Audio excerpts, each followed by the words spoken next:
Mga nanalong senador sa 2025 midterm elections na iproklama na. Brigada Ann Cortez, ibrigada mo! Brigada Live Report.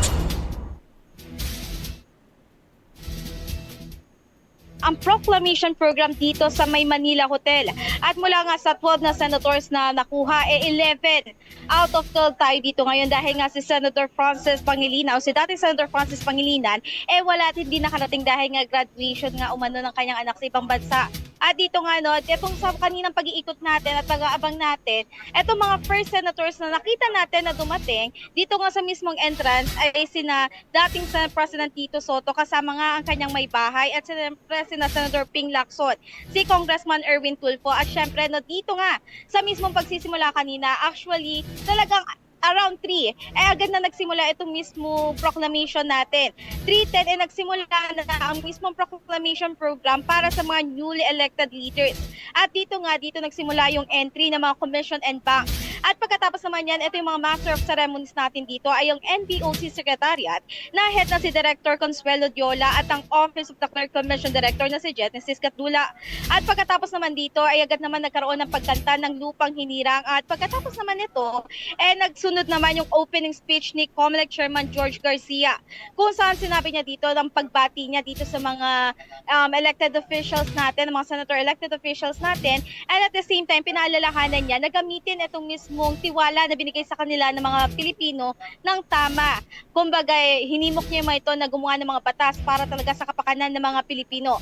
And at the same time naman nagpasalamat din siya dito sa mga botante na nakiisa at talaga naman naniniwala pa rin sa demokrasya. At maliban pa nga ron, sinabi rin ni George Garcia kanina na umaasa siya na itong mga bagong elected na mga senador natin makakatulong din daw nila dito sa pagbuo ng mga iba pang mga batas para nga sa kapakanan. At the same time, maayos yung sistema ng bansa. At afterwards naman, matapos magkaroon ng opening speech, netong si mismong COMELEC Chairman George Garcia, binasa na yung mismong proclamation resolution. At after na tong proclamation resolution, nagsimula na at hanggang ngayon ongoing pa itong pagbabasa ng mga certificate na itong mga senador at yung pagproklama sa kanila kung saan nagsimula nga dito sa pinaka-bottom sa 12 na si Senadora Amy Marcos. At pagkatapos nun ay si Senador Lito Lapid del Villar at si Senadora Pia Cayetano. At as of the moment, kung hindi tayo nagkakamali ngayon, ang binibigyan na nga, pinoproclaim na nga ay si Senador Vicente Soto III.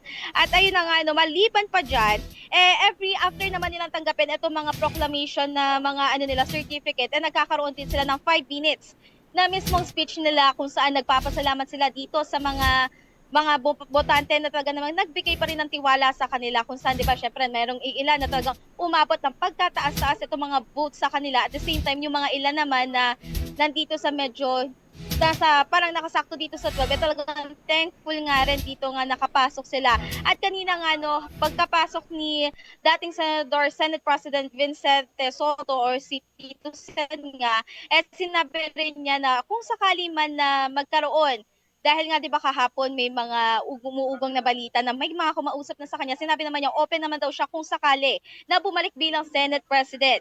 At maliban pa nga dyan, kanina rin dumating din dito si Attorney Israelito Torion at sinabi niya na wala naman daw silang balak na pigilan itong mismong proclamation na mga bagong senador, pero ang gusto nila or pinupush pa rin nila although ngayon is ayusin pa rin daw yung mga election process. At yan muna ang ating latest update mula rito sa Manila Hotel in the heart of changing lives. Ako si Brigada Ann Cortez ng 105.1 Brigada News FM Manila, The Music News.